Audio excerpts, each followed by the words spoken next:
coming to you live from Hadley's Hope on LV426.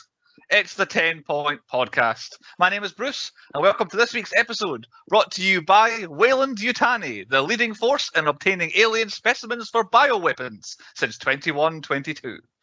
With me on the crew this week, first of all, stop your grinning and drop your linen, it's Chris. You mostly get them right. Mostly. And secondly, hey Andy, have you ever been mistaken for a man? Oh God. We are the 10 Point Podcast. That was Andy, by the way, the other one. You can find us wherever you get your podcasts, every single podcast app in the world. Type in 10 Point Podcast and you'll see Mikey, our little microphone, and a purple background and all that. And that is us. Give us a click, give us a subscribe, give us a like, a review. Give us money. Yes. Follow us on social medias, Twitter and on Facebook, 10 Point Podcast over on those, and on YouTube, 10 Point Podcast there as well. We have all of our names on all of these things where you can find video versions of the podcasts where we pretty much, it's just the three of us sitting talking the exact same words as you can hear on the podcast, but that might draw a few more eyeballs and interest if you can really see us having a laugh. Get in touch with us. We want to hear from you at every single channel I just mentioned. Give us messages, give us requests, give us likes, tell us what you don't like, tell us what you want to hear instead, tell us better podcasts than us, tell better podcasts what we are, all that sort of stuff. All your 10 Point Podcast needs are at 10pointpodcast.com. That's a lot of podcasts in one line. I did say podcast a lot there. It is in the title of the podcast. It is a podcast and it's got podcast in the title. Before we get on to this week's episode, although this technically is this week's episode, but what have we been watching in the last week before we get on to this week's film? I know Andy has seen a bunch of new stuff. I know I've been to the cinema to see a new thing. Chris is already looking a bit pensive as if he's seen nothing brand new. He hasn't. So Andy, all I've seen is like Lord of the Rings, and that's all right, finished. So yeah, that's my double trilogy done, and like without a doubt, the Lord of the Rings trilogy is like 10 times better than the Hobbit. But for me, it goes like Two Towers, then it's Return of the King, really closely Return of the King, and even closer, it's the Fellowship of the Ring, and then there's a big gap between the Hobbits. So it's like 1, 3, 2. Hobbits. It's just not as good. No, and then are you now excited for the Lord of the Rings television, whatever it's going to be coming out whenever? You know what I'd feel like is if it did like Sauron before he became the douche that he becomes. A Sauron prequel. Yeah, I want to see like how he like makes the rings and all that stuff, and how he gets all of his evilness. Just Sauron. Yeah, just as a blacksmith making rings. Yeah, very good. There you go, Lord of the Rings. For all you Chris fans out there, the Lord of the Rings series that you've all been following along with, is now. I bet you've got. I bet if we were to take a poll, the most popular person on the podcast, I bet Chris. I think popular. I reckon people want to see your feet more than anybody else here. Yeah, definitely. Or his hands, which we still have his photograph of his hands. Oh yeah, but photos for the website at some stage. Can sell for profit at some point. Andy, before we go any further on to the dark web, what have you watched in the last week, Andy? Right, before I got into the film, Hawkeye. Ooh. Not started it yet. What a Christmas keeper it is. All right, okay. That's how I'm summing up. So far, thumbs up. For the first 2 episodes, I'm there. It's way better than like Wanda and stuff like that. Okay. Oh, God. And I always felt sorry for Jeremy Renner as Hawkeye because he never got the credit he deserves. Now he's got his own series. So you got a bum deal in the first couple of films, didn't you? Yeah. But definitely a thumbs up so far. Good. It's 2 episodes in, is that right? Yeah. And they're proper like 55-minuters as well. None of this like 25s and stuff like that. Okay, First cool. episodes are 2 55 minutes. So definitely worth watching that. But then I watched Ghostbusters 1.5. Me too. And go ahead, talk about it without spoiling it for Chris. Yeah, this spoil free. I'll meet this. Well, before you can go too far, I went into it completely unspoiled. Like I think I saw the first trailer for it and then saw nothing else from it. So I went in totally blind. I've been led to believe from other people that there are massive spoilers in trailers for this film. So I don't know how well Chris is avoiding them. But I would steer away from trailers, Chris, if you're. If you've seen the last trailer, you have seen the entire film. Like I mean, the entire film. The bit that I've seen, which I think is going to spoil it, is the things from the first film appearing back. Right. Okay. That's about as far much of a scene. I feel like that's where Andy was going with this, with his 1.5 comment. So yes, that's true, Andy. Would you agree? Yes, very much so. Okay. But I enjoyed it. The first hour is just, I would say dog shit. There's a lot, like, there's two people that are brilliant, like female little Ghostbuster women. Phoebe, the character Phoebe, she's really good. She is the star of it. Yeah, she is absolutely. She doesn't annoy me in any shape or form. She's brilliant. Yep. Correct. And podcast is brilliant. For me, I said this to Jade on the way out. Podcast was 5% too annoying. And other than that, he'd have been absolutely fine. But just something about him was like, oh, you're annoying. But I had to give him, he does his own podcast, so fair enough. He sounds like a good guy in my book. But he's just a tiny bit, but yeah, he was almost perfect as well. The two of them were nearly brilliant, yeah. But no, it's about an hour of the film where I'm enjoying it, but I'm waiting for more, and then I don't get any more. And then a lot of the characters are in the trailer, you're like, oh, they're good. No, they're not good. And then the last 10 minutes is just like, oh my God, this is what it should have been for the last hour. Yeah, to me, my initial reaction, or my reaction after watching it, is it's what The Force Awakens is to the first Star Wars film, is what this is. It's quite literally, what does everyone love about the first one? Let's just do that again. And then they just do the same film, but with new people put into it. But I very much enjoyed it. Like, I really liked it. I'm now hopeful that we can continue on with a couple more Ghostbusters films. Like, initially, I might have been like, oh God, we're going down this route again. But yeah, fun. It's far more of a, what they would call a family movie now, as in it's aimed at kids now, compared to what the first ones were. It's a bit more kind of kid-friendly. Yes and no, but you really have to have seen the first film to, like, you cannot go into this film blind. Definitely, that's another thing I was going to say. I highly recommend watching. The second Ghostbusters doesn't particularly come into it, really. Like you say, it's kind of like 1.5. But yeah, the first one, if you know the first one, you can completely do the fan service. Oh my God, look at that! Oh my God, look at that! Like for the entire, well, not like Andy says, the first half of it is not so much, but then it's all about, it keeps slowly sliding in references. But yeah, gets a big thumbs up for me. Jade says it sticks as her favourite new film of the year. She thinks, and she's not a massive Ghostbusters fan by any stretch. She likes it, but she's not massive. Wrong, but. Yeah, well, exactly. It didn't have Ryan Reynolds in it. and Lance, who basically is a massive Ghostbusters fan, he did give us an 8 out of 10. Well, there you go. And that's roughly Land as well. 6 out of 10. Right, I'd probably go 8, but I'm not sure on another viewing I might go down. But for enjoyability, I very much enjoyed it, and it definitely the very, very, very, very, very last post-credit scene. Exactly. Yes, there's endings upon endings. Yes, and any more will spoil it. And I have not seen anything else new, Andy. Did you see anything else new? No. I was too busy smoozing with celebrities, which will come up over the next podcasts. Which will come up over episodes in the future.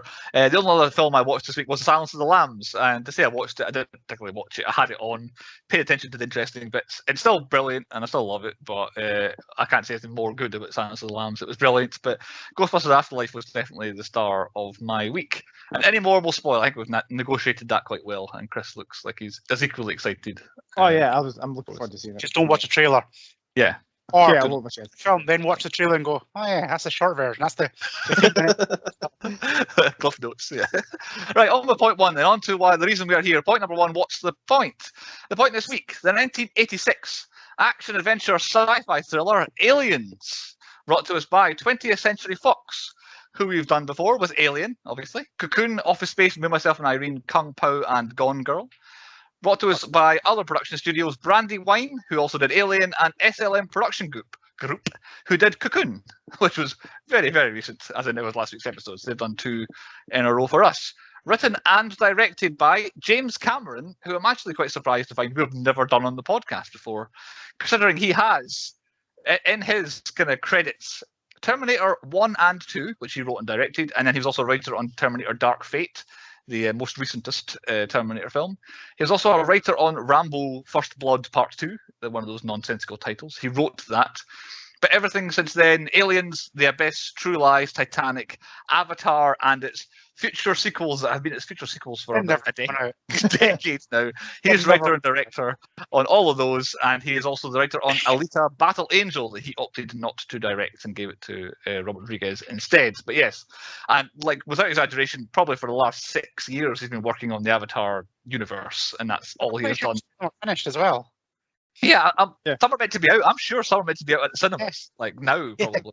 But yeah, it's just never ending. James Cameron. One of the It took 10 years for the last one to come out, so.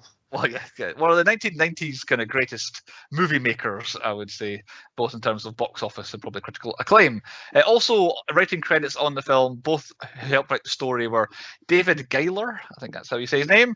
He wrote The Parallax View prior to Aliens, but since then was uncredited writing Beverly Hills Cop 2.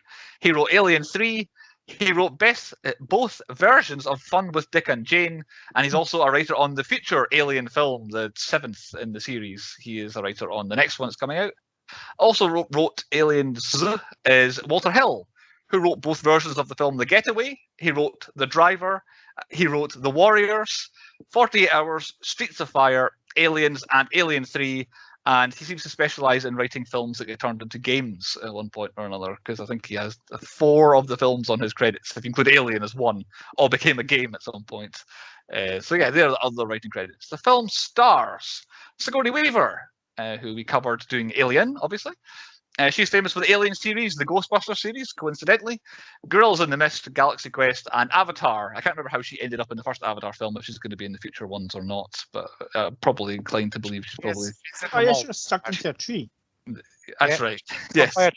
So she's probably going to be in these ones going forward too. Co-starring with Sigourney Weaver, Michael Biehn, famous for The Terminator prior to being in Aliens, and then The Abyss afterwards.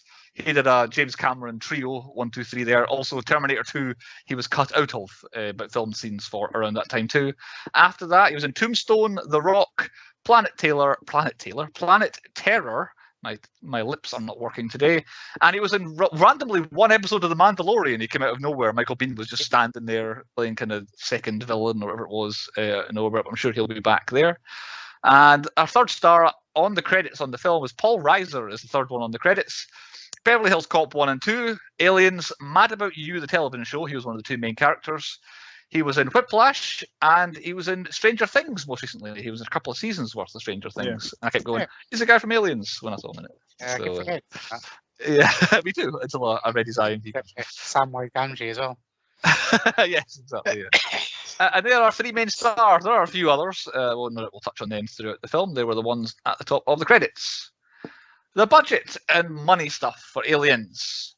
Aliens made on a budget of $18.5 million. That was $7 million more than the original film was. It made $10 million in its opening weekend. That was also $7 million more than the original Alien did. Its final US gross was $85 million. That was only 3 more than the original did. That came out, what would it be, 7 years before this. Its final worldwide gross was $131 million, but that did comfortably beat the original by $25 million. So in terms of success at the box office, very even. Obviously, it came out quite a bit later, so obviously the money balance might not be perfect, but as equally beneficial to the box office, this film was. Released 18th of July, 1986, means that Aliens was in the 1987 awards season, in which it was often mentioned, to the point that I've not bothered with the other awards, because there's so many of them. I've just gone with the big ones. So, big awards. 1987 Oscars. That was the year that Platoon was Best Picture. Spoiler, Aliens didn't win that. It wasn't even nominated anyway. 7 nominations for Aliens. Best Actress, Sigourney Weaver, lost to Marlee Matlin in Children of a Lesser God. Best Set Decoration, they lost that to A Room with a View. Best Sound and Best Editing, lost both to Platoon, the Best Picture winner that year. Best Original Score, it lost to Round Midnight. Best Sound Effects Editing, it won. And Best Visual Effects, it won. Yay. It won 2 out of its 7 nominations at the Oscar year. Mostly. It did win most of them, mostly. 1987 BAFTAs, 4 nominations, all technical, but they had 1 win out of the 4 for Best Visual Special Effects at the BAFTAs.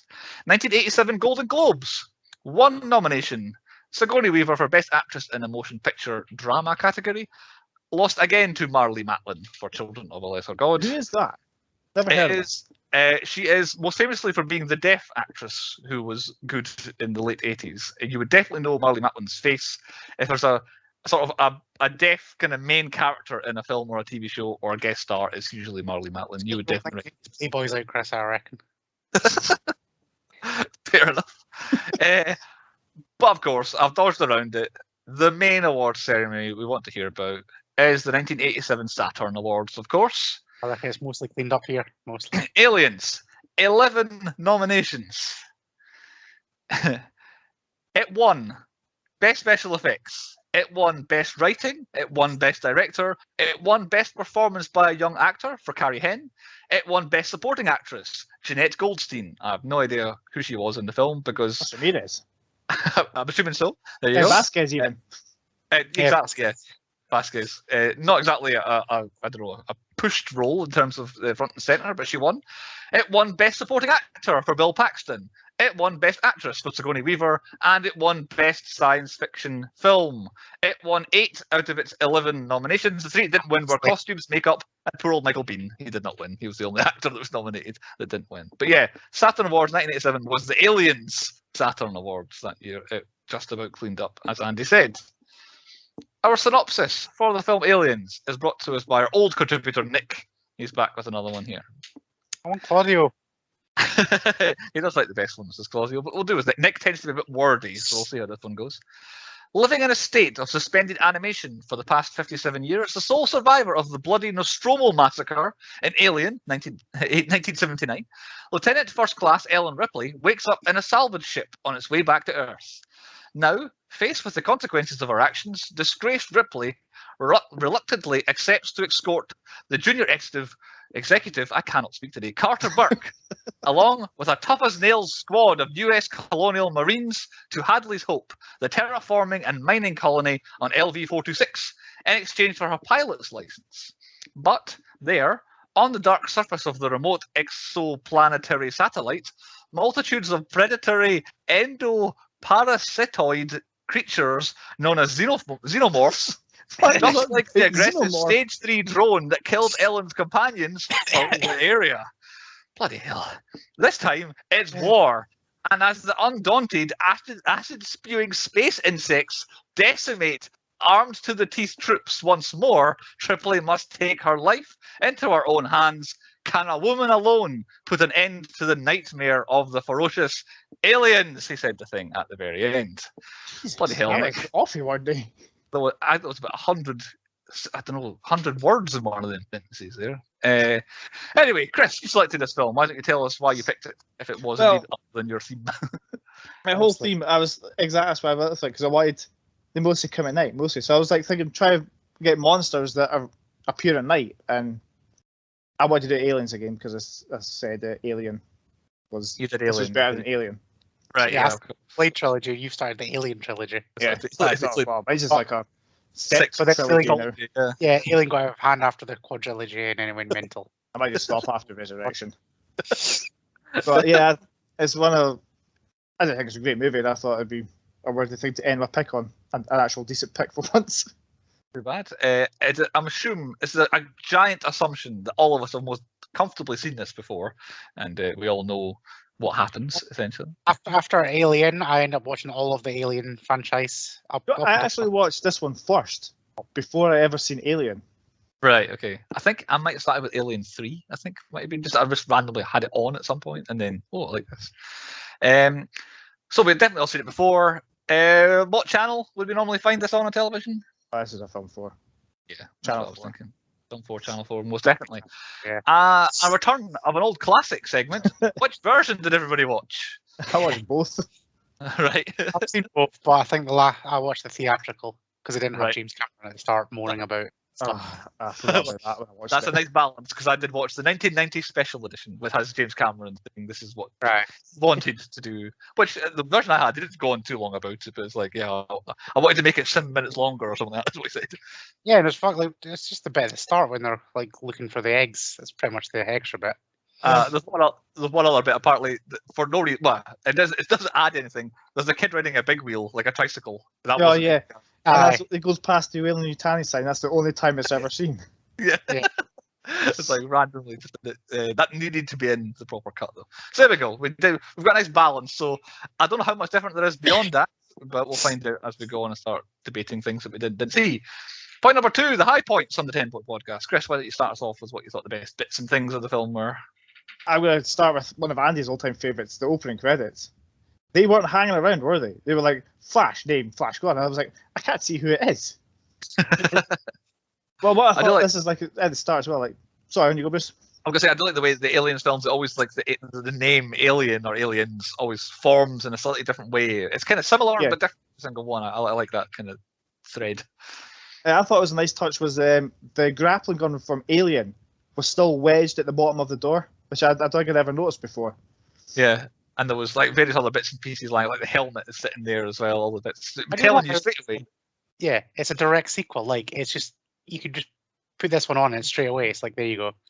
Yeah. That's what I was going to say. Like, my first high point is I love that it picks off literally where Alien left off, but then you actually find out it doesn't pick up literally where Alien left off. Like it's maybe the same scene, like the same room. It's like when they tried that in Rogue One. It did not work. Where Vader's like absolutely decimating people, then like 5 seconds later, which is technically he's like really crippled and old and shit. What happened about 5 minutes ago when you were blasting through doors in Bell End? It's a problem that Star Wars ran into, isn't it? My first high point is it's not only just that, it's the scene. I love the cutting open of the door. I don't know, it's oddly satisfying and seeing like did they actually cut it open, or was it like how did they do that without actually just cutting it open? And then the blue scanner thing coming in. I love the visual of scanning the room. It's really good. Lasers. Feature. A little fact for you. Apparently that smoke that they used in Alien and Aliens is illegal now. Oh, really? I don't read why, but like stuff like that. Maybe it's asbestos in it. Probably. Poison. Why? It's not really a high point, but it gets me every time. Spunkmeyer. I can't hear that name without laughing. You cannot be a hero of a film with the surname Spunkmeyer. You're dying at some point. There's no way you're saving the day with a name like that. And he's pretty useless. I think he has about 2 scenes, and he kind of gives the game away in the entire thing. Yeah. I'm not sure where it comes. Oh, carry on. The first high point is like literally you kind of touched on when she wakes up and realizes like she's been in like cryo for like 50 odd years or whatever, and she had a daughter, and that's fucked. And it basically writes out anything that she ever needs. Yeah. See that bit there? That's in the special edition, not in the theatrical. Yeah. Oh, the daughter is that in? Right. Okay. I did wonder that because I don't ever remember because having watched this before, I never quite understood her bond to Newt and why she was so. But then all you have to do is just say, oh, she had a daughter that she never got to see grow up and then is dead. Like, oh, that. Why would you cut that out of the theatrical version? It's such an important plot point of what her character is. Over 2.5 hours. Yeah, it's mental. But yeah, it's not long. It does. It strikes to the heart when you find that your daughter who you left when she's 11, she died at the age of 66. I still need to play that Alien Isolation game, but I'm still too scared to play it. Oh, I finished it. Oh my god. I've got like videos of me as I'm playing it crapping myself because the alien gets me. I stopped. I played it for 3 hours, and then 3 hours in, the alien finally comes. I was like, nope, I'm done. It was 3 hours just building up the anticipation. I was like, oh, this game's banging. It's like, oh, I get to play as Ellen Ripley's daughter. It's like, all right, you find out more information about this film. And then it's like, alien turns up. Nope, controller down. I'm out. Shit myself. Too much. I got a bit confused when it's a good scene where you first see Paul Reiser coming in and him telling her, oh, did no one tell you 57 years have passed, blah, blah, blah. And then all of a sudden she's the chest burster coming out and she wakes up from her nightmare. And I'm like, so what did or didn't happen in that dream? Because clearly a chest burster didn't come out of you. Yeah. Have you been, to learn you've been asleep for 57 years, that's a bad thing to hear, hence could be in a nightmare. Was she? And then they do end up establishing that, yes, it is in fact that. And I liked that carried over, but it was just a nightmare end that didn't happen. Everything else was true. Which it takes me on to the hearing. I very enjoyed, because it frustrated me, these bad guys in their business suits not believing her. And she's telling you the truth and them just not having it. But they did have a good reason with the whole thing. You must be talking shite. There's been people there for 20 years and they've not experienced this. So the hearing's a very good scene. Straight away, you're with a low point. It has a low point for me there. Oh, is it? Right. Yeah, that's what's also in the special feature is you see a little bit of that bit, like you were talking about with the kid in the big wheel. That's when you see Newt's family going out to the thingaby. Yeah. Oh, is that not in it either? No, that's only in the special edition. Oh my god! They expand that scene, which makes more sense because they call somebody out to go and look at it. Yes. Which in the theatrical version, it's just really cut. Like, so she goes and for some reason they're out there, but it doesn't actually explain that the company sent that family on a death mission. Yeah, exactly. Yeah, there's a lot of good stuff that like actually fills the story if you watch the special edition. Oh, yeah. I'm glad I watched this. I'd be angry if I was learning this stuff now. Like, I'm so glad I saw it. But, why did they do that? Why did they not tell anybody? Yeah. Yeah. See, but when you watch this article, you've got no idea how the alien gets her, other than like a family has brought it in. Yeah. Or you don't even know how, really. Yeah. How did it get there? Because the mum takes the kids back, and the dad's got like a face hugger. It takes the dad back as well, and then try and take it off. Yeah, because dad's still alive. Yeah, I remember now. My next point is the fact that it's like a slow burner of a film. It's like about an hour before you actually see the aliens. I've got the stats, and I've compared them in the stats section to the first Alien film. Yes. All right. If that is a high point from Chris, we can mark it down as a high point, and I will get into it when we get to the stats, and we'll discuss it further. I can agree with Chris. It is like, I normally hate a slow burner, but this is like, it's a slow burner, not the same way as Alien, but similar. But it's like, oh, they got Marines this time. Oh, they got guns this time. Oh, shit's going to go down. Whereas in Alien, it's a bit not like, it's like, what's going to happen? It's like, he's definitely going to die at some stage. You know there's an alien coming.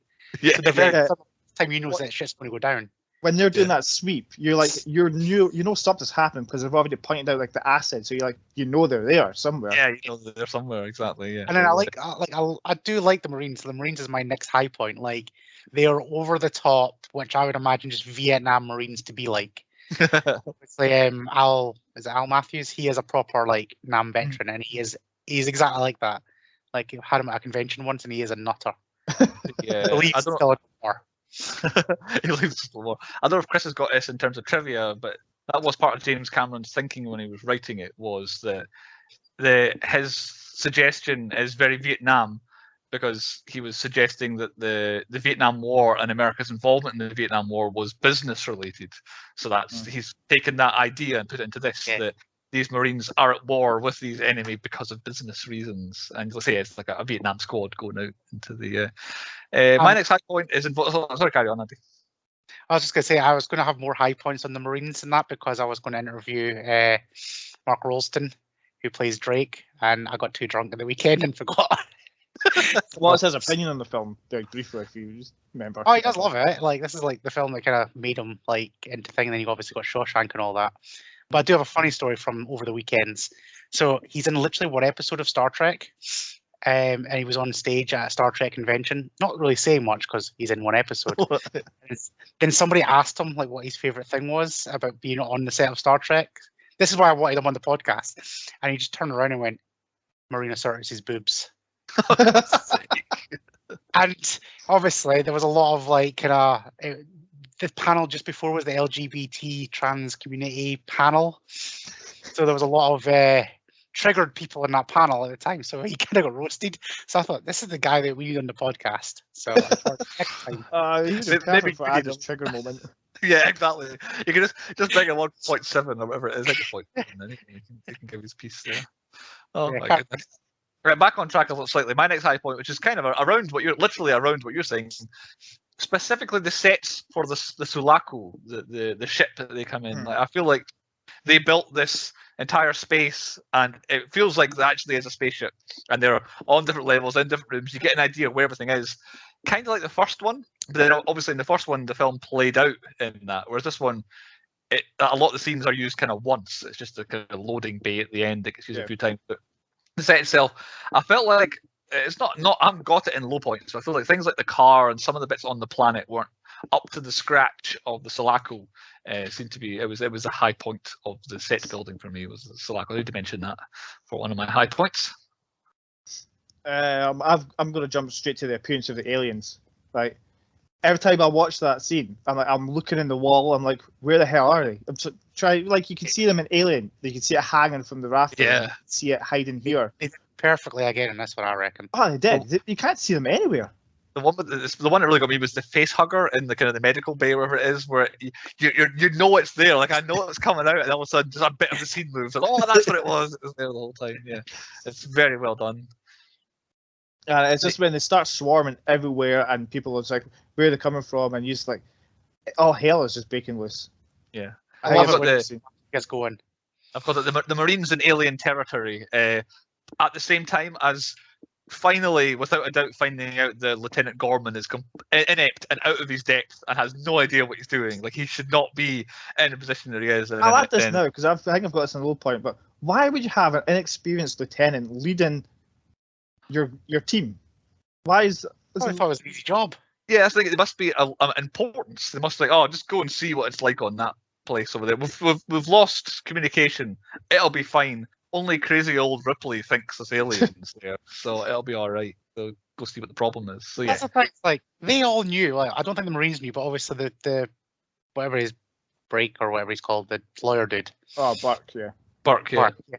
He definitely knew, and like there was things. So I think he might have got like some of just the shitter Marines who wouldn't really ask questions. They were expendables. Yeah, exactly. Yeah, expendables. Yeah, and it must be like, oh well, we don't want to send one of our good lieutenants in charge of it. Send the new boy. Exactly. Old Gorman. But once the shit hits the fan and there's aliens coming everywhere, and then we lose half the cast and all that, that's definitely a high point. It was like, okay, stuff's really kicking off now. And I like how they crippled, because like Marines are meant to be like badass, and it's like, oh, you can't actually fire your guns in there because they're full of explosives. Yeah, that's really good. Because it's something. It comes back into films nowadays where it's the destruction and the human toll all these like stars of movies are taking. Way back then, we would worry about like, do not set fire to the place because of other reasons around about it, and it's a good way to like say to cripple them.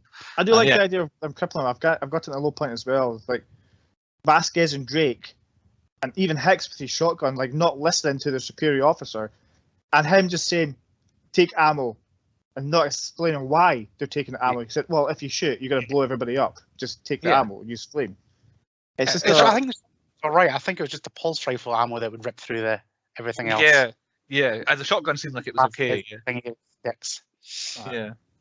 But yeah, that was. I'll comment on a low point in a minute. Okay. All right, I'm nearly finished. I've got like a couple of bits. I've got a couple too. Right, I've got one more high point that we kind of skipped through, the knife thing. Oh, no, I've got a similar 5-finger fillet. Yeah. You know that Lance Hendrickson actually did that, and Thingy didn't know, like Bill Thingy didn't know he was going to do it properly. Because apparently the original Lance just do it himself, but then they did actually grab him. That is his proper reaction. I don't think Lance Hendrickson can do it now. I've seen him at the weekend as well. He is he mellowed a lot. Some repairs, does he? Yeah. He hit him like a few years ago at one of the conventions. Yeah, he's always at convention. Yeah, I feel like I've met him. Yeah, I think you have. Didn't he tickle your ear? No, that was John Rhys Davis. Oh, yeah. Lance is a cool guy. I like him. Yeah, this is a cool guy. I've got two more. One I've already mentioned that the med lab face huggers is a good scene, which is enjoyable. The twist. It's essentially the twist that Burke is turned on them and tried to kill them and all that. But the absolute the icing on the cake is Hicks just taking a header through the window to save the day. Shoot the window and it just goes head first through it. Like, honestly, God, if one of us three tried that, if I ran towards the window and I was like, Chris, shoot the window, you'd be like, what? And I would poof off of it. That's exactly what I was thinking. We just bounce off of it. Or Chris shoots you in the back of the head on the way to the window. There's this bloody corpse. That's like a comedy right there. Just we make aliens, but us three as the main people. It would just be horrific. Has anyone done a spoof aliens? Like you get these other films where they completely rip off the entire film, like make jokes about. I've only got one more, Chris. You said you had a couple. Mine's is do you know when they're trapped in the whatever, like the big hub room, and they've got like the guns at either door and all that, and then they're getting closer, and you're like, where the hell are they? And then they have that scene in the crawl space, and there's just hundreds of them. That was nightmare fuel as a kid. My last high point before Chris uses his last one up is the scene behind Bruce. I think is the most iconic alien scene of any franchise. Now, I don't think yeah, and it's just like literally the alien just pops up behind the little girl, and it just looks amazing. Like that's better than the alien like scene in the first one. That is the ultimate shot there, and it doesn't actually get used that much. No, exactly. It's for quite an iconic sort of great looking 2-3 second shot. You don't see it very often. Yeah, Where are but you, it's Andrew? like alien scenes. Where is that scene taking place? Interesting question. Yeah. Oh, we'll get onto that in a minute. Oh, It's a good sewer system if that's where you're going. That's what say I'm good. I don't know. Right, I've got one more. One colony. It's not a high-tech facility. Sounds high tech to me. And my final high point, it's getting nominated. Bishop's death, if you want to call it that, is an absolute belter. From the beginning of jab right through the middle of them, milk pouring everywhere, all that sort of stuff. All the aliens actually there, to the full-on ripped in half, thrown in opposite directions, and then I just really enjoy his half body just getting blown around on the ground. It's really good as well, and they edit it very well to show that it makes me. I'm not thinking, oh, the other half of him is there and all that. It looks really good as well. Yeah. But yeah, Bishop's death is an all-time, I guess, robot death in terms of films for me. Mine's just basically when you see the Queen for the first time, and it's like it's all quiet and you just hear her breathing, and you kind of see like the slow from the tube thing up to her. Yeah, that was quite cool. I've got some of her eggs in my house actually. I'm sitting over there. Oh God. Oh. So just imagine watching this in his face. I could just go. I was like, nope, I'm out. Yeah. Done. Any other high points? Is that us? Loader, because it just needs to be mentioned because it's Power Loader banging. Oh, Power Loader is banging. There's one or two scenes that looks really good, but there's one scene where it's not Ripley, it's using it, where it doesn't look like the guy's moving a styrofoam thing around. Like it's not slowing him down at all. It does not look heavy, but most of the scenes look really good. I'm putting it as a low point. Speaking of low points, point number 3 is our low points. What we thought the worst and least best things of the film were. Does anyone want to start with any low points? Yeah, sewer systems. Oh God. One of the sewers. You slated Doom for having a sewer system. Yeah, that was a high-tech facility with like some interdimensional gate. This is a terraforming planet. It's allowed to have a bit shit system. There's only a few hundred there. Alright, that's not a real low point. I just wanted to bring it up again. It didn't even click with me. I did not even notice. Loves a sewer. Oh, when I was watching, I was like, I know he's going to go with this. It might just be a flooded corridor. We don't know it's a sewer. It's a wee jobby I've film. got quite a few low points in this film. I've got a few as well. Actually, They're not as low as they just annoy me. Yeah. So like Chrissy's like I'll kind of mop up the high points to the flip side of it. So Chrissy's scene, right? I do absolutely love it where they're all running through the vents. However, how shit are those blast doors if there's just a little kind of crawl space above it? I know, yeah. Like, a lot of times I was thinking that's secure. The whole thinking of them being they're getting closer. That would mean they're in the room. Oh, maybe there's something underneath that we've not noticed. Or anything above you. Like, I know, not even once did they consider upstairs. Yeah. It was quite, because he literally just pushed up with a gun and went, okay, there we are. Yeah, I know. What was the best that's going to happen? It almost seems like it wouldn't be secure enough to hold the weight of them aliens either. It's so easy for them to do. It's like, oh shit, run. I think one of the problems with this is there are quite a few holes you just like poke out with your finger. Like there's some easily found holes in the plot. Yeah. My first low point, it's not, again, nothing massive, is I was just annoyed by why would you take your kids to this random moon planet thing anyway? But then immediately afterwards we find out, I guess, or beforehand, Ripley's daughter dying at the age of 66 that her being there is a good reason why you take your kids with you. But either way, it can't ever be a good thing to you to go to this uncharted mining colony and take your kids with you. It seems like a bad idea. Because like they've been there for 20 years yet and nobody's ever ventured over to that ship before. That way, yeah. My next kind of low point is like if you watch the special edition, obviously they explain a bit of it and there's like signal problems. They actually explain it, but you watch the theatrical version, they just randomly, they're cruising out for no reason at all. They come across this big, massive penis-shaped ship that's curved, and they're going, I'm going to go in there, and then suddenly all hell breaks loose. Yeah. But at the director's cut, they get sent to that because Ripley gives them the coordinates to it. Yeah. Which, okay, makes sense. However, if you're terraforming a planet, you scope out the whole planet first. You would think so, yeah. And they'll be like, oh, this thing over here, let's go and investigate that first. Is that planet always dark as well? Because surely if the sun came up, you'd be like, oh shit, that's a big ship. Let's just must be stay away from that. I think Because that's definitely not got a big range, and surely somebody with 20 years would have seen it. At some point. Yeah, exactly. So there's got to be a nice day on that planet at one stage. Because they have ships that come and go. Yeah. And it's we thought, like, oh, look at that fucker over there. Yeah, what's that thing over there? Yeah. They easily found it. Like it's not, oh, it could be a mountain range. No, it's a big bendy penis.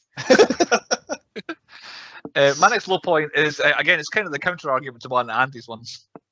I've just got unconvincing Marines, where I think out of about a dozen of them, I think 3 of them I could believe would be a Marine, and the rest of them, I'm just like, the way you're walking, the way you're acting, the way you hold your weapons, I'm like, there's absolutely no chance. Like, there's various flashes where I think the female one you mentioned, whose name escapes me at the moment, Vasquez, she's walking around and I'm all right, she's got a big gun, she's got a serious look on her face, and then it shows it all over, and it's like just the way she's kind of prancing around. I'm like, you look like you're a dancer rather than a Marine. So yeah, they did not convince me. I love that scene for comedy where it's like Drake and Vasquez just playing with their gun going up and down. Yeah. It's like a penis in your... Which then takes me on to Hudson, and I already know he's going to be like Andy's favourite character, but boy did he annoy the hell out of me the entire way through. I feel like... He's not a very... what's the word? He's a very scaredy Marine.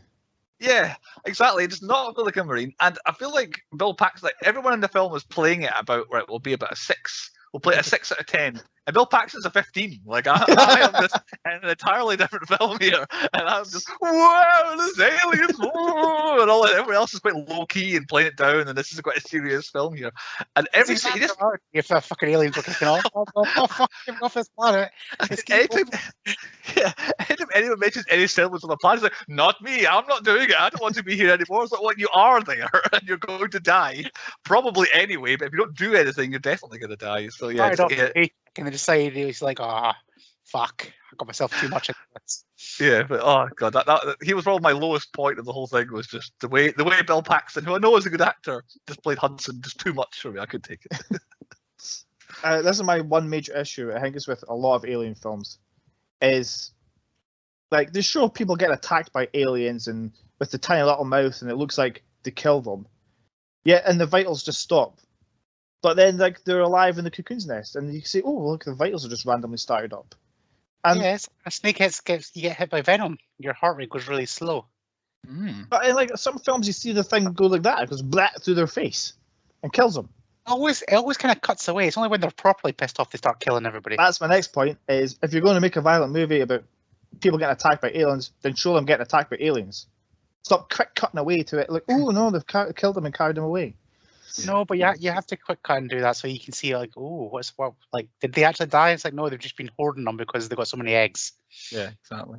It's like, all right, he's out of the question, she's out, like, we don't have to worry about them anymore. And then you get someone like Bishop's one. I guess what gives Bishop's death more visual power. Because it's technically an android, you don't see blood. There's just milk spraying everywhere. But then you're like, oh, I wonder if that's what happens. A low point, and it's not just for this film; it's just for the entire Alien franchises. What's the point of the aliens? Yeah, well, like, you can ask that question, and then the answer is Alien Covenant, and we all know how that went, because that entire film tries to explain everything that happened and why, and it just made it worse somehow. I don't know. If you take this film, right, so you've got a queen alien who's on the ship, who came out and started making more eggs because obviously she's got more human hosts, so that babies can think. But then what did they do? Because that planet seemed pretty derelict, so they've made all these aliens. The aliens eat food? Probably each other. Like, can they fly spaceships? Yeah. I just see them eating people. You just see them kill them and then run away. Yeah, but then they say they're like bees, but then surely once they've killed off everybody on that planet, then what do they do?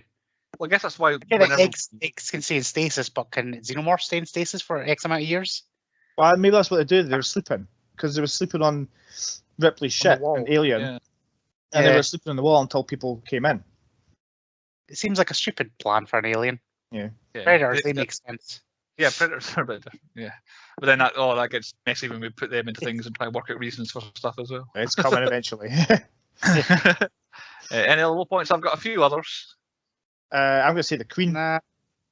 It looks scary as shit when it's hooked up to the thing. You're like, oh, okay, that's a big bitch. But then it's down and it's just all awkward and gangly, and the little arms are swinging about. It's not the best. Like, I've got, this is harsh, in brackets. But yes, the Alien Queen. What Chris says is it's funny. She's not a great end boss because, like you say, it looks intimidating, big hat, and then these two little spindly legs on sticks that are just running across. But even when she is eggs.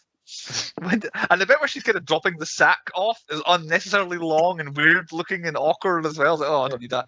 But even when she's hanging up, laying the eggs, it's a cool visual until you look at it for about 2 seconds and you're like, that's just something that's hanging up there. It's just fixed on the wall. Like, it looks like a set dressing more than an actual living being thing. Yeah. Versus Predator, Queen Alien looks badass though. They fixed it. Yeah, that's better. That's definitely better.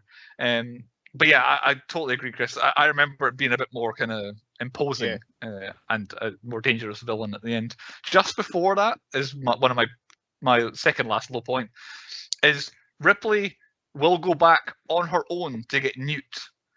But about an hour earlier, she stopped herself and 6 or 7 other Marines going back to save some other Marines who might be quite useful.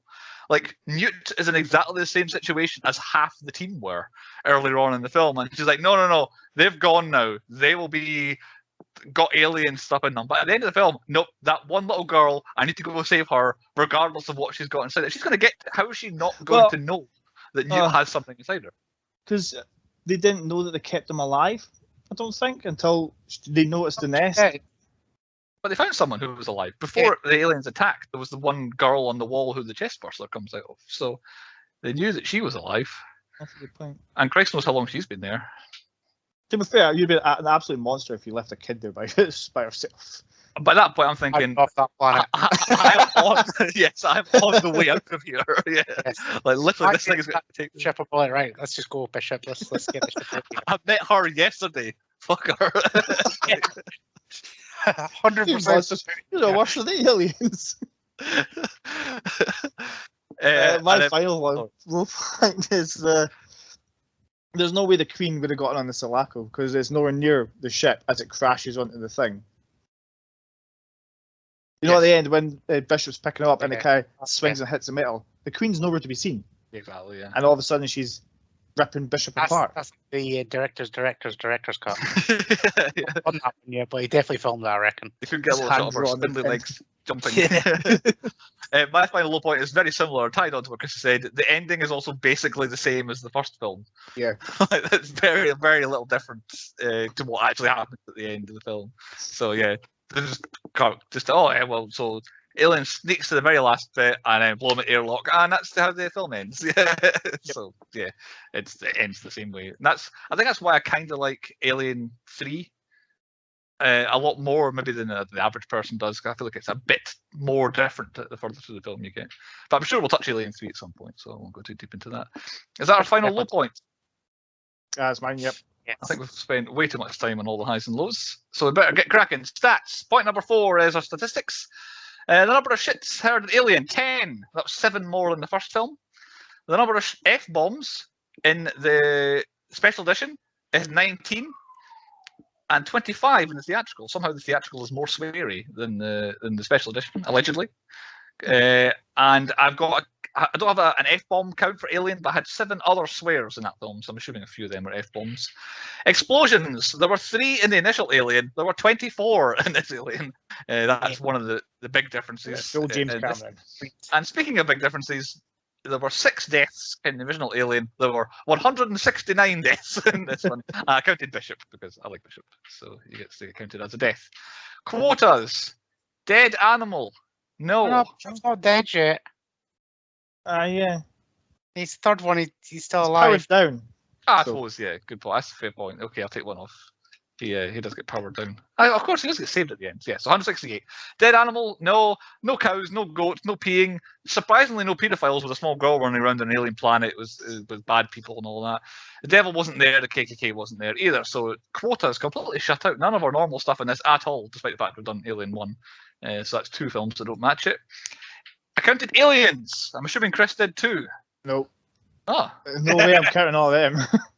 I only got 54, so this was what I saw. Every time an alien came on screen, I was like, that's another alien. Or if I thought it was the same alien, I wouldn't count it. But I didn't count because everybody who was on the planet in the first place all died, i.e. became aliens, you would assume. I didn't count all 150 odd of them. But yeah, I believe 54 separate aliens appeared on screen. Right then, Chris, here's our stats that you were teasing earlier on. How long till we saw an alien in this film? It was 20 minutes till we saw the face hugger, which was on the father, Newt's father, outside his little car.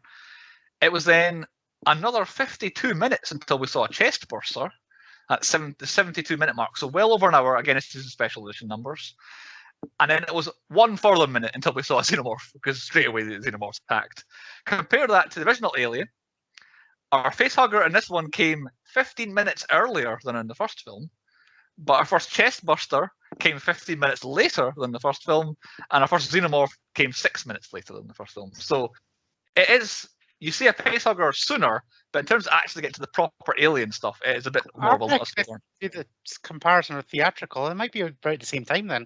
They're maybe not far off, in fairness. Yeah, if you take 7 minutes away from each of them, it would kind of balance it out, maybe. Yeah, so very even, like equally evenly paced with the first film, which it does add to the whole. This film is called Aliens, and we saw the first one, and there was an alien in it. There's going to be a bunch of them, so it does add to it. And then, did they say the thing? Did they say aliens in Aliens? No. Yes. I think they did. It's really tough because the only time the word alien is mentioned is when Bill Paxton is making fun of, again, I forgot her name immediately. Vasquez. Not illegal alien. It's because he says she thought when they said aliens, it said illegal aliens, but it might have said when it said alien, it said illegal alien, and she signed up. Like it kind of ran it all together, so it might have been 2 aliens or 2 alien, but other than that, not much else. And they did not say alien in the first film at all. Mother just typed it out on her screen saying alien. That was the only citing of the word there. Chris, any stats from you? Yeah, as I was watching the film, I was like, nobody, like Ripley was saying stuff, and nobody was listening to her. So I counted 9 times nobody listened to Ripley's advice. If I had given myself enough time to go watch the entire special edition again, what I was going to do was write down everything that Newt said, because I believe her entire script was just Ripley, Ripley, Ripley, Ripley over and over again. It seems to be for about 3/4 of the film, all she says is just Ripley in different ways, because she doesn't say much anyway. Andy, I've got one more. Like I forgot as I was watching this, there's a shit ton of Halo, references from Halo referencing this film. Right. Okay. Like Apone and Jackson are basically the same person. The Marines look exactly like they do in Halo. Hudson's dialogue is in Halo pretty much. Like the facehuggers look like the small flood things, and the Sulaco and the Pillar Rotten look exactly the same. It's basically whoever created Halo is just like, fuck them, copy aliens. Rip off Alien. It won a lot of Saturn awards. Let's rip it off. And Andy, most pornographic scene. That alien behind you. Let's see. In the sewers. It seems like it's lit differently. I think that's what it is. The alien looks even better than they normally do in that scene. Yeah, it's just a majestic shot. That's a proper scene. I could just imagine, like, I would love to see like that being filmed. So you've got like Carrie Henn just in the water, just like freezing probably, but then you got a guy in a rubber suit underwater going, "Hurry up, hurry up, hurry up! I'm drowning." This is filling up. Yeah. And then when he comes up, I bet the suit's like twice as heavy as it should have been because the suit's filled up. Cool then, on to point 5, on our 10-point podcast quiz that I'm going to try and fly through as quickly as possible. I think we'll start with Chris. Let's give you the first question, Chris. Okay. First question for Chris. How long was Ripley asleep for? 57 years. 57 years, correct. Andy, what is the official population of the town of Hadley's Hope on the planet? 166. Oh, that's pretty close. 158 is the actual answer. But that's a very good guess. I thought it might come up again. I thought I might see the sign again when I wrote down the question. Next question. Chris, what was Newt's brother called? Should Timmy, that is correct. I know, that's what the first thing I said. Timmy. I should have thought, that would spark that. Andy, what animal or animals do the Marines find when they're searching the base? They find, I think it's 2 animals. Really? That was in special edition. Oh, was it? Oh. A badger. Again, not a terrible guess. They find some hamsters when they're searching the base, but that may not be in your version by the sounds of things. Unlucky. Chris, what symbol is drawn on the chest of Hicks's armor? A heart with a padlock in it. He does have a heart on his chest. I don't know that because it was done by James Reamer. Because he was filmed that he got busted for drugs, and so Michael Bain got it. Right, okay. There we are. Andy, what is Hicks's first name? I feel like you've got a bad draw with these questions here. I can't remember. He introduced himself to... no, and unfortunately, Chris, do you remember? You look like you're struggling. Bill? A lot of them have the same first name. Dwayne. When he says Dwayne, and she goes, it's Ellen. Oh, I'm thinking of Bill Paxton. That's his first name. Hudson, not Hicks. Screwed. Right, and Chris is one anyway. So, Chris, how many simulated drops has Lieutenant Gorman done? 38. 38. Chris cleaned up anyway. I think you were knackered either way, Andy. He'd know everything. And Andy, how many real drops has Lieutenant Gorman done? 2. I literally just said that. There we go. Very good. And my tiebreaker was going to be, what planet does the events of the film take place on? Was going to be my tiebreaker, and see if anyone can get the number right. 2 something. LV426. Chris would have got it right as well. However, if it was going to be crucial, I was going to say to Chris, actually it's a moon, so it wasn't a planet. So I was going to give Andy the win at that point. But Chris blew you away. So Chris wins the quiz in a landslide. Cracking on to point number 6. Movies within movies. Parodies and references that I could find in this one and that were made. 2001: A Space Odyssey is literally the opening of this film, as in the ship is floating through space with a bit of music from 2001: A Space Odyssey. The shit, yes, is floating through space with literally music from that film playing. The probe that scans the ship is a lift from the War of the Worlds and a probe that scans a house. The Shining was the little boy cycling his tricycle around, just like the boy that Shining does. Predator, Marines, big guns. It looks like it's Marines or a different. It's just Predator on a different planet. The Terminator, because the music, tone, lighting, and then lightning all look like they're straight out of the first Terminator film. And then I've got Star Wars, because they say punch it when they jump into the ship and want to fly away at the end, like they shout when they get in the Millennium Falcon. And something that's never not good. It happens so much in cinema that I'm going to stick with it. The face hugger chest burster combo is never not good, no matter how you get it. That scene where Ripley's like fighting it off. I'm sitting, haven't seen the film before, and every film in the series before, I'm like, cringing. Hope it doesn't get to her face, knowing that it doesn't. And then everything else that ever shows up in is always really good as well. Shout at a chest at like a face hugger, just go, no, stay. Because that'd be pretty fun. It's a bad face hugger and smack on the head. Yeah. When you think about it, no. What do you feed it? Like, if you have it as a pet, what would be in its bowl? Like, what would you feed it as a snack? Cats or something? I don't know. And then aliens burst out a cat. No, because they're fucking full of just fucking other aliens to feed. Like a face hugger. Percy pigs are like potato smiles, like the chips that are a potato. Right, Chris, what have you got in the way of things for us on movies? There's quite a few, actually. Obviously, Sigourney Weaver was in Alien, but she was also the director in Cabin in the Woods. I think you missed that on our Alien episode, so well done. I did, yeah. I made sure I got it. Yeah. Bill Paxton, sadly no longer with us. He was first seen from us in Edge of Tomorrow, and he was also Gino Carano's dad in Haywire. In Haywire, he was. I don't remember seeing him in this film, but William Hope Gorman was in Triple X. I'm assuming it's one of the FBI agents, is what I got. I think that's who he was, but I did not connect it at all. No. This is another one I don't remember seeing in film, but Al Matthews, Apone, was in The Fifth Element. Yep. Okay, that's one for Andy. I don't remember the Fifth Element very clearly, but yes, I found that as well. And speaking of The Fifth Element, this guy's only in the special edition, but Mac McDonald was the cop outside McDonald's. Yep. He's one of them faces, that Mac McDonald. When he showed up, I was like, I know that guy from something, and I know him from Red Dwarf. Yeah. Oh yeah, Red Dwarf. That's what it was. That was the one thing I knew it from. Did you get the other thing he was in as well, Mac McDonald? He was in another film we've done. The only one I can think of was that one with George Clooney. No. Oh, Brother, where no, I don't know. He'd have been a good casting in that. No, he was a goon in Batman.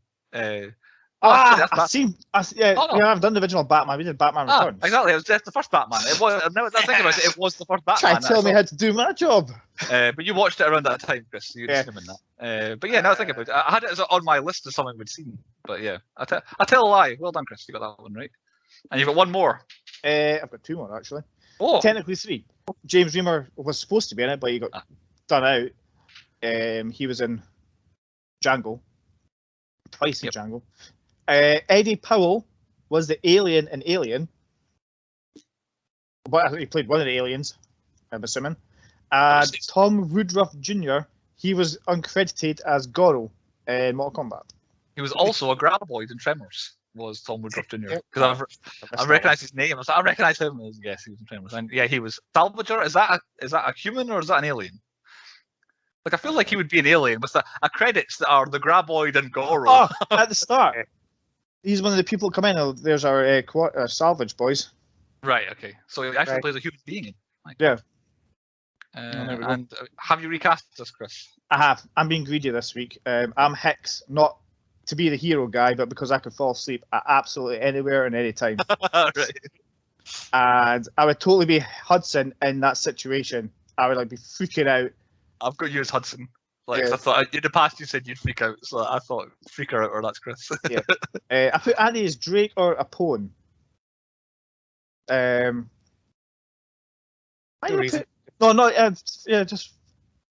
sorry, I missed what I read here. I would like to say that you'd be Drake or Apone, but you would 100% be Burke. And you would try and fuck us over or something. Just not go out. And I put Bruce as Gorman. He likes to think he's in charge and controls the wild cards that me and Andrew are. That's a good one. I do. I'm totally inept and I can't. That's a good point. I went slightly different. I put myself as Burke. I can't remember why, but I just feel like that might be me in a situation where I was trying to sell everybody out. But I've got Andy as Bishop in the way that the podcast works, because we kind of recorded the podcast. And then Andy disappears off like Bishop does in the film. And then everything works, and then the podcast gets posted, and people see it, and people listen to it, and he saves the day in the end, especially when we have technical issues like with the last. Yeah. So I think Andy's definitely Bishop. I'll take that down. That's a good one, actually. I definitely wouldn't be able to fit down that tube, though. Andy, have you recast anybody else in Aliens? Yeah. So I went down a storm when I did it in Tremors, where I changed the Graboids for Teletubbies. However, I think this film would be next level if we take the aliens out and put Barney the dinosaurs in. It would be terrifying. Would it all be a hug? Yes, exactly just like that. Just imagine Carrie Henn just there, and there's a big Barney the dinosaur. It definitely changes the tone of the film. I think our fan-made spoof aliens film is really coming together now. I'm looking forward to this. To get some backing. Right, I can't beat that. On to point 7, Andy's trigger warning, which is something I completely forgot to mention beforehand that I was going to bring up here. This point of the podcast, point 7, has unofficially got a theme song now. And I don't know if Andy might have heard of this, but have you heard Kid Rock's new song? No. It caused a storm on social media this week, where the first I ever heard about it was Weird Al Yankovic came out and said, look guys, I have not made a new parody song that is actually Kid Rock's new song. And Kid Rock has got this new song that actually has quite a good musical backing to it. I think the band Monster Truck have done some of the singing bits and the music to it. It's quite a good riff and a quite good song. But Kid Rock's lyrics over the top are like, I'm so rich, I do lots of drugs, I'm so cool despite being however old he is and all this stuff. And then it just moans about snowflakes for the rest of it. And it's just him giving out trophies for everything. Everybody gets one of these. Anytime you say anything, everybody moans on social media about it. The writing of the lyrics is so bad as well. It sounds like a primary school person has written words into kind of couplets and just fitted them into the theme song. But yeah, unofficially, Kid Rock's "It's Don't Tell Me How to Live" or something like that it's called. Keep an eye out for it. That's the new trigger warning theme song. I feel like it's what's playing in Andy's head when he's moaning. But anyway, Andy, what is your trigger warning this week? Big evil corporations that just fuck over the little man. Yep. Yep. Not really good details. They're just all cunts. Yeah. I don't understand how they can avoid the tax thing. I'm not sure how this works. Yeah. Billions in revenue. I love Amazon. I'm not going to stop buying from Amazon. Yeah. But evil cunts. And Christmas is coming up. That's what Amazon's for. It's not a thing where he could. Where did I read that if we were back in like 80,000 years before Christ or something like that, and we saved up $10,000, we would still be less rich than what half of them are. Right. Okay. That's impressive. I think if we saved up every single day or every week or something like that, we'd still be less rich than what they are. It's like Bezos. I want to get like in with him just so that because he's going to space.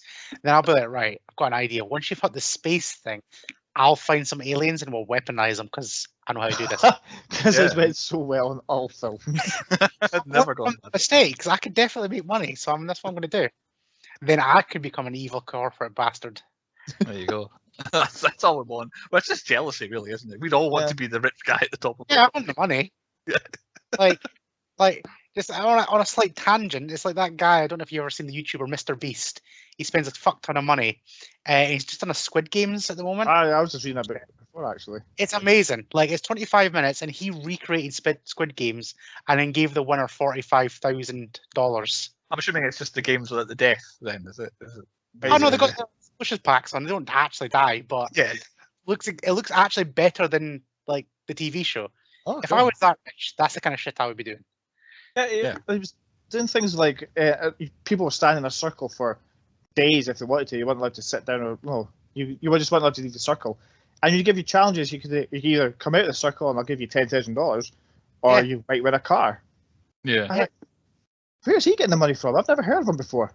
We're on a tangent now, rich cunts. I know, that's it. It's going from Corporations first. rich bastards. Be property, or it'll be dealing on the stock exchange. That's if we do become famous on YouTube, then it's fine because we'll just do stupid stuff with the money. So please donate to us. We'll make. Well, I haven't got the name for it yet. I'm still thinking about it. Our aliens spoof. We'll make that for. Do you know? I really just want to see one of us just splat against a window. Yeah. That's all I'll wait for. It's like, right, I'll drop through the glass, splat. That's all. That's all it's going to be. CP. We've got a starting point. Right. We better crack on. Nominations. So Alien, the original film, it won 2 pointies. It won Best Twist and Best Death. I don't think I've touched on both categories. My nominations for Aliens are as follows. The worst special effects, I've nominated The Drop. It looked like they'd just taken like a cutout of the ship and were waving it around in front of the screen when they were dropping onto the planet. Didn't look good. Best Death, I've got Bishop, but we've established he didn't die, so I'm not sure if that counts or not, but I enjoyed it thoroughly, whether it just makes a final cut or not. Worst acting. Who's worse, Bill Paxton or Newt? Because it's one of the two of them. What you dare? Bill Paxton's a hero. I like Bill Paxton. Right, Newt is the worst acting because she was pretty poor. Was she meant to not be English? Because I don't think she was English. So I've got her as worst accent as well. At one point, I think at the beginning of the film, she wasn't English, and then the more she talked, she was more and more English. But maybe worst accent for you too. Best sets have gone for the Sulaco. The worst twist is the Queen following them, because it kind of felt like the film hadn't ended properly yet, and then also it had to end the same way as the first film, so I kind of expected it to. Best supporting, Lance Henriksen. I felt like he was in it enough, was the right kind of character that he wasn't underused, but I've got him as a kind of, he was really good but barely in it. Worst father figure, Newt father, for taking out the planet in the first place and then getting a face hugger on him. Not exactly his fault. And then our top awards, best line, it'll be getting dark soon and they mostly come at night, mostly. It has to be the line. Chris's most quoted thing of all time, I think. I've heard you say that. I've put that as well because I use it every single day, anytime I say mostly. It's game over, man. It's game over.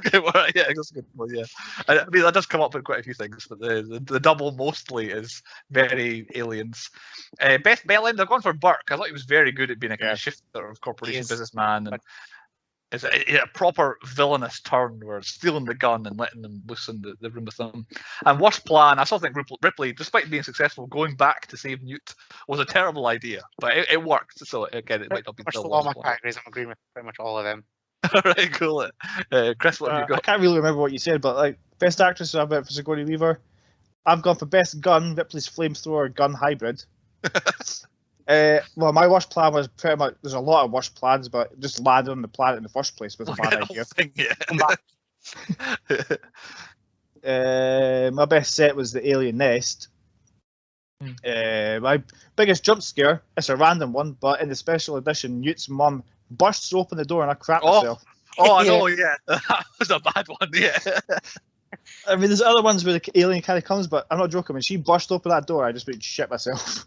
Which reminds me, no spoilers, there's at least 3 belters of jump scares in the new Ghostbusters film. Like, there is absolute screamers in it, out of nowhere. So, yeah, keep an eye out and ear out for them. That's about me, I think. You've got covered a lot of them. I've got best inanimate object, power loaders. I thought you might have left that for you, Andy. I thought you'd go for the power loader. So, yeah, I left that alone. Is that it? No more? Right then, moral of the story. I don't have everybody's moral of the story, but my moral of the story for the first film was never put your face anywhere near aliens, eggs, or otherwise, because it was in the form of haiku. I've kind of changed it slightly. That still stands as a moral of this story as well. But this is just never try to bring a live alien specimen back to Earth, because it never ever goes well. And stop repeatedly trying to do it, Wayland Yutani. Chris, what's your moral of the story? When someone tells you to avoid a dangerous situation, maybe listen to them. Always a good one. And Andy? If you have a really bad experience, don't go back. Yeah, don't go there again. So it seems to be the premise for a lot of films is this bad thing once happened to me. I'm going to go stop it happening to other people and then get stuck in the same situation again. It's like, she literally went back to the same holiday camp that she went to the first time. Holiday camp. Right, the 10th point before we run out of time totally is a 10-point rating. We'll rate the movie out of 10. Chris, you picked. You go first. This is how you do a sequel. Like, what's better than one xenomorph? Hundreds of xenomorphs. Despite the fact you don't see any else to, like you said, about an hour and a half into it, like you're not disappointed when you get to them. You're the build up to it. Everybody's acting is top notch, apart from what you said, Carrie Henn or Bill Paxton. Bill Paxton, great. But I could watch this weekly. I think it's a great film. I'm giving it a 10 out of 10. A 10 from Chris. I think we all thought that was coming. I think that was Chris said that this was better. I've got me next. I've got disappointing. Not as good as I remember. I remember this not being as good as the first Alien, but I didn't realise it wasn't as good as this. And there's definitely other Aliens films I like better than this one, which did surprise me. I think a big thing for me is I prefer this one unbeatable enemy to a strength in numbers. Like in the first film, this alien is undefeatable. How on earth are we going to beat it? Whereas in this one, it's like, I don't know, Joe Blow number 10, that one's dead, that one's dead. It's like, it takes down these big scary aliens that we can't defeat. It's like they just shoot them a few times and that's them done for. Whereas the first film, there's no way we're killing this thing. So I can't have a gun. Yeah, but I know, but I'm still seeing it on screen. These horrible aliens that you cannot beat. Oh, we've just wiped out 50 of them. So I can go a 7 as high as I go. It's still enjoyable, but not as good as what I remember it being. So a 7 from me. And Andy, I've got you as the last. 9. Oh, yeah, a 9 from Andy, which means I've got to do some maths. Your highest film, isn't it? Aye. It's not far off. So that's that. So it means killing. Oh, I can compare it to the first Alien, I've got it written down here. So Chris has rated this one 2 points higher than Alien. It was an 8 to a 10. I rated it 3 points lower, a 10 to a 7. And Andy's gone 5 points higher because he gave the first Alien a 4 and has given this one a 9. I thought I gave the last one a 9. No, I was like, well, I thought this was better, so I had to give it a 10. But it's a 10 out of 10 anyway. So I'm thinking this was going to be like a 9. Disappointed. So yeah, I believe my math says this is a 9 out of 10 is what this film is, which puts it right up there as one of the best films that we have ever watched on the podcast. A 9 out of 10 is the official score, and not much wiggle room there. It's almost perfect, that one there. It's the end of Chris's theme for the season. He did his monsters. He explained earlier why he did that. Are you giving us a new one for next season, Chris? I'm contemplating whether to do another one. I'm thinking of ideas. Because always that. I'll try. Right. You don't have to. I don't want to do one and you get it straight away again. Well, it worked. That we all knew what yours was. Andy, we worked it in the middle, and then last week or whatever it was, we worked out mine. So we spread them out a little bit. But I'm kind of glad you got it first way because there was no way I could have done namesakes and monsters at night thing. It would kill me. A double header there. Yeah. Stick at one next time. And it's the final film of my theme, which they worked out recently. I can't remember what it was. So the final film of the season in my Trios in Trouble series I haven't got the year written down, so the title of the film. This was going to be the one that would give away what my theme was. The Three Amigos is my final film that was going to give away. So we're back in the 1980s, comedy, action, adventure. Steve Martin, Chevy Chase, Martin Short. I've never seen that, I don't think. Not seen it? Well, there we go. So. And it's a film from my youth. I think I had this on VHS when I was like 7 years old. So, The Three Amigos is next week, and we will catch you next week for a review of it on the 10 Point Podcast.